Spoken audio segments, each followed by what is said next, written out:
excuse me.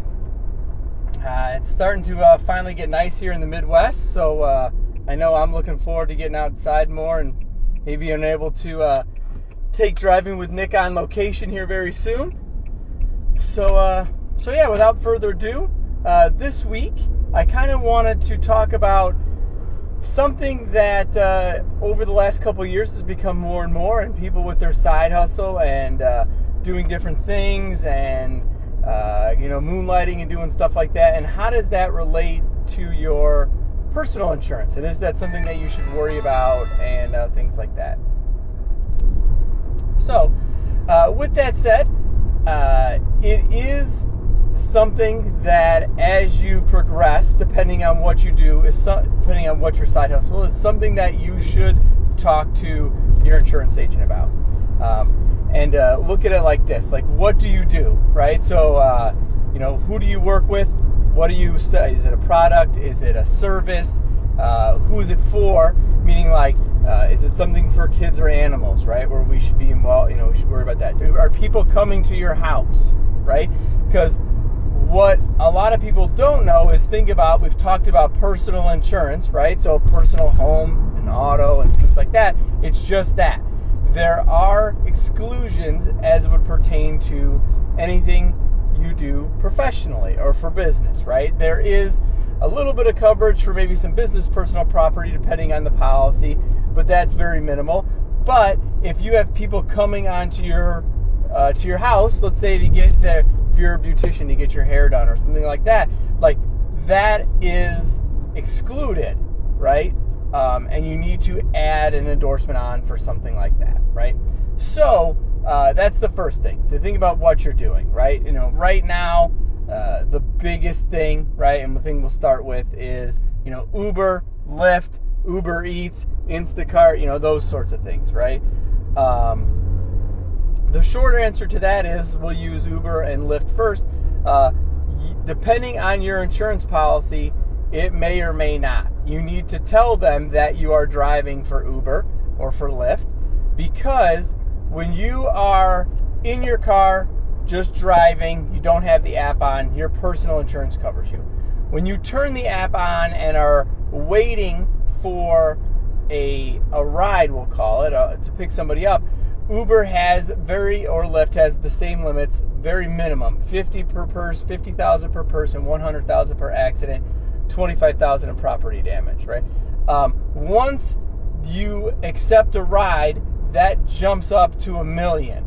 So there is very much a gray area in that I don't have anybody, but I'm driving around.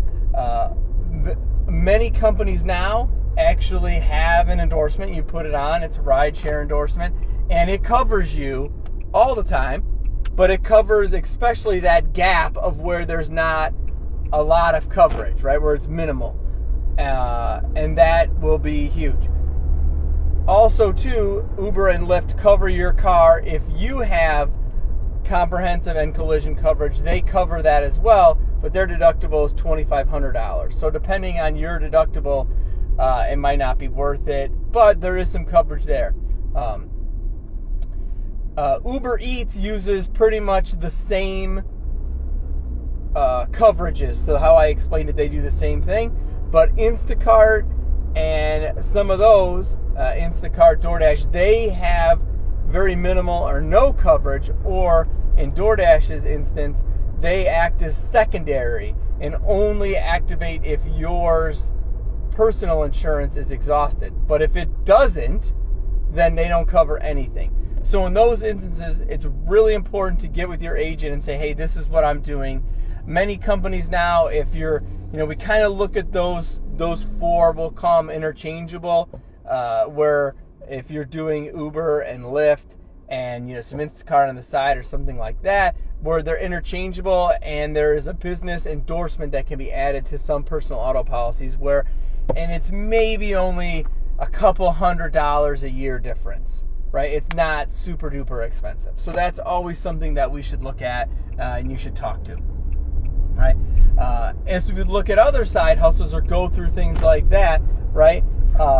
Like those, it's very much dependent, right? Are people coming on? Like I said, are people coming on? If it's a daycare or something like that, we need to make sure we do something separate, right? And that we protect you for what's going on, right? So I tell everybody, depending on what that is, and do you have property that we need to coverage? Is it more than just some different things? Is it more than just incidental, or maybe it's a computer or something like that? If it's stock or something like that, where you have more than a couple $1,000s of property, that's something we need to worry about too. But from a liability standpoint, like I said, if people are coming onto your property and you're providing a service, or you're going out into the universe, whether you're selling something or attending, very often now, like if we talk arts and crafts fairs, they might not want anything. But let's say that you are going to a farmer's market or something like that, they very often might want a certificate of insurance proving that you have insurance, and personal insurance is not going to cover something like that.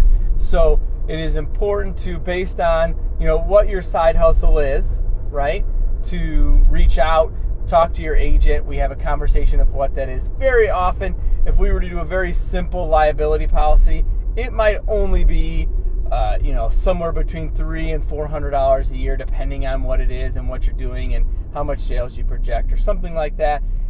Very minimal, if anything. But again, depending on your industry and where you're going to take this, it might be important, because if you're going to go to a farmer's market, or you're going to try to sell at in a town fair, or at a pick something, a festival, they might want insurance, right? Especially if we're talking food, right? Cookies, things of that nature, right?